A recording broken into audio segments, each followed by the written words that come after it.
Hello guys and welcome back to the Euro Roundup, where after a week out, glorious weekend off for the bank holiday, we've got some international football to catch up on. Pato, this week's first winners are Germany, who beat Norway 3-0. Please tell me a little bit more. I will do. Thank Germany you. did beat Norway 3-0, and it was thanks pretty much to one man, Thomas Müller. He scored twice and set up clubmate Joshua Kimmich, who scored his first international goal. A lovely drilled shot. Lovely. Into the bottom corner. What a great goal it was. And they're going to need Müller to play well. They don't have an out-and-out striker in the squad. We all know that. And here the front line was Draxler, Goetze and Müller, with Ozil supplementing them as well. They had Bellarabi and Brandt on the bench, but without that straight-up centre forward, they're gonna need goals from Müller. And this time, he supplied them. Yes, Pato, and this represents a return to form for the big Raumdeuter, who actually hadn't scored in his previous 7 Die Mannschaft appearances. Now, of his last 34 international goals, 28 have been in competitive games, so he can be relied upon, especially in the qualifiers, to hit the back of the net. But as we saw at the Euros, doesn't necessarily like being that last man, does he? He likes to find those pocket of spaces. Gomez played off him, Draxler played off him, albeit a little bit unsuccessfully. Now, we'll talk about the squad. This looks to be a squad in transition. Since winning the World Cup, only Jonas Hector has started the following 21 international matches. We've got the likes of Max Mahler and Julian Brandt coming through. This still looks like a squad in transition at this stage in the game. Yeah, well, we've seen in the past that Jogi Löw thought he had to rely on centre-backs over full-backs because of a lack of quality players in those positions. So he played Benedikt Höwedes on the left, even though he had Marcel Schmelzer available to him. He played Mustafi on the right, and he still does a little bit of this to an extent. As you say, there's absolutely tons of talent coming through. And if players like Brandt, Weigl, Sané establish themselves as world-class players, which we think they might be able to, then it could be a very interesting Germany squad that goes to the 2018 World Cup. And our first losers this week, Pato, Roberto Martinez's Belgium. Now, this was the Spaniard's first game in charge, and he was against his fellow countrymen, losing out 2-0 to a David Silva double. And they were booed off at full time, Pato, and only managed 1 shot on target all game. And that was somewhat of a pot shot from Kevin De Bruyne. I didn't watch the whole game, Pato. Did watch the extended highlights. And what alarmed me most was seeing Divock Origi start over Romelu Lukaku. Weird one for me. That is a little bit surprising, isn't it? Now, Origi might well have promise for the future, but Lukaku is a much more complete striker at the moment. And as Martinez managed Lukaku at Everton, you'd have thought that he'd know his strengths and weaknesses. Though you may have seen what I've seen, that video of Lukaku supposedly finding out that Martinez had been appointed Belgian manager. Didn't look too happy about it, but it was one of a number of strange decisions from Martinez. He also made Eden Hazard captain for the night. Now that's a strange one as well. Now, look, it wasn't a competitive game. They're just getting used to things. It was also Spain's first game under a new manager, Julen Lopetegui. Good start for him. Great pronunciation. You're welcome. But their first competitive match under Martinez is going to be this Tuesday against Cyprus. Now, that's certainly an easier fixture. You'd expect them to look better. But even if they make it through qualification and get to a tournament, is Martinez going to take them to glory? Is he really better than Wilmots, Chris? Now, we know he can coach an attacking unit, Pato. We saw that at Everton in his first year, if not his first 2 years. They were playing some fluid football. It was nice on the eye. He was getting the best out of the likes of Deulofeu. But when the remnants of that Moyes solidity, if you will, started to deteriorate and Sylvain Distin left the club, when Phil Jagielka started to become frequently injured, he really did struggle entering the market for the likes of Funes Mori, who I'm still not totally convinced by. I don't think the Everton fans are either. Now, we hope that's not the case with this Belgium team. Obviously, limited exposure may suit him in his weaker areas.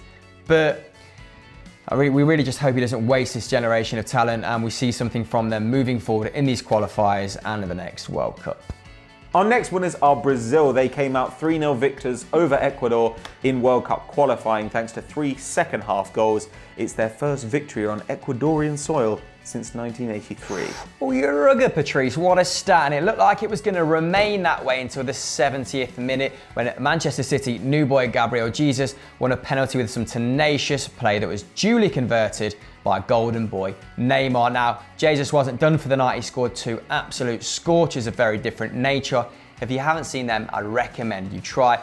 Now, more importantly, this was Tite's first game. And before this, Brazil had drawn 3 out of their 5 previous qualifiers. So it was a must-win despite the historical context going against them. So who is Tite, I hear you guys ask? Well, let me tell you. This is a guy who's coached 13 teams in South America. So he's very much a guy with his finger on the pulse in that continent. He's had a big impact on the domestic scene. He's won the Copa Libertadores, mouthful with Corinthians in 2012, and he also won the league with them last year with a record amount of points. He's also a student of the game, Pat, which we at Euro Football Daily can appreciate. He took a year out last year after that very successful season to study football in Europe, the likes of Arsenal and Real Madrid, weirdly enough, in particular. What do you make of that, Pat?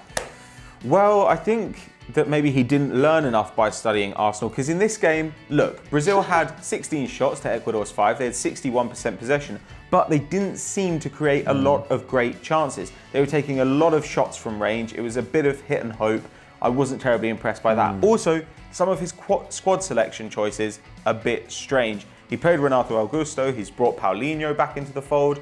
Those are a bit weird when you think that he has players like Casemiro and Fernandinho available to him. Very good point. You were also surprised not to see Luan, who had a very, very good Olympics. Good. He could have made an impact up front, but it seems that Tite is instituting his own regime, and we will see how it goes for Brazil. They're now up to 4th in the qualifying group. The top 4 go through automatically to the World Cup, and 1 team goes to the playoffs. They needed a win after, as Chris says, 3 draws in their last 5. So let's hope that this can kickstart the back end of their qualification campaign. Come on, the Seleção. Now our next losers keepers on the same continent, Pato, and it's Chile who lost out 2-1 to Paraguay. Now this came as somewhat of a shock as Chile are ranked 5th in the world rankings. Paraguay are a lowly 42nd. What are you doing? That was going well. I just carry on. I've literally been doing this for 10 minutes. Okay. Paraguay are ranked... Paraguay are a lowly 42nd, nearly said. Wankings. Now, this leaves Chile in 7th in their qualifying group. Only the top 5 go through, don't they, Pato? Well, the top 4 go through automatically, and 5th goes to a playoff. And like you say, Chile, the Copa America Centenario holders, are currently in 7th. Now, the bottom 3 are barely involved. They're miles adrift. So this is pretty bad. On the other hand, Chile are the 2nd top scorers in CONMEBOL qualification. They're just 1 behind Brazil. They've scored 12 goals in 7 games. Nope. Let's do that again. They've actually scored 13 goals in their 7 qualification games so far. That's second only to Brazil. The problem is at the other end, where they've conceded 12 in that same period of time. That's not very good. Now, Arturo Vidal is one of the CONMEBOL qualification group's highest scorers. He's got 4 goals in those 7 games. That's pretty good, but on the other hand, it maybe suggests that they're not getting enough out of Vargas and Alexis Sanchez, and that is where Jorge Sampaoli really excelled. So let's hope that they can actually pull their finger out and pull some results together over the back half of the qualification campaign. Otherwise, we're going to see one of the best teams in the world miss out on Russia 2018. Yeah, this was a far cry from them beating Mexico 7-0, wasn't it? But they're a joy to watch at the last World Cup, so let's hope they get there. And my remaining winners are some starring individual performances. We have the likes of Eriksen and Fischer for Denmark, who impressed in their 1-0 victory over Armenia. The latter setting up the form with a delightful back heel. I'd recommend you go and watch that if you haven't seen it.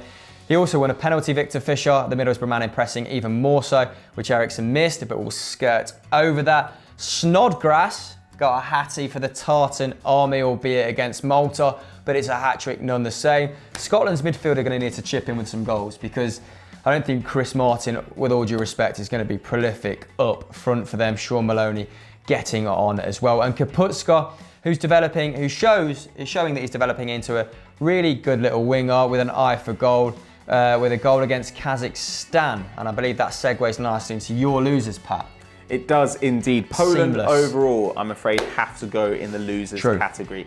They went 2-0 up away in Kazakhstan and threw it all away. Though Kazakhstan, we must say, played some lovely stuff to bring it back to 2-2. 2 really nice goals Second there. one in particular, yeah. Oh really yeah, nice. Check that out. Also, Henrik Mkhitayan, unfortunately the Armenia captain and Man United star wide man, He got injured last week in a 3-0 loss to Czech Republic. The Armenian FA say that he'll be out for 10 days, so it looks like he's going to miss the Manchester derby. Rough stuff. And speaking of rough stuff, we head over to the Netherlands, where once again they continue to be shit, losing 2-1 to Greece. Look, the Netherlands team is bad. The Netherlands is going to be underwater soon. It's where they belong. Everybody in the office is ribbing me. It's terrible. Oh, they were a toilet yet again, Pat. Cheers. So that was our international roundup. It was pretty boring. We're actually not here next week, so we won't see you, but someone will. And in the meantime, if you enjoyed this video, please check out Top 10 Forgotten Superstars. Top 10 Forgotten Superstars. And as ever, like and subscribe. Catch you next time. Flawless. Well, 28 of his last international goals have been in 34 competitive appearances. No, 28 of his 34 international goals.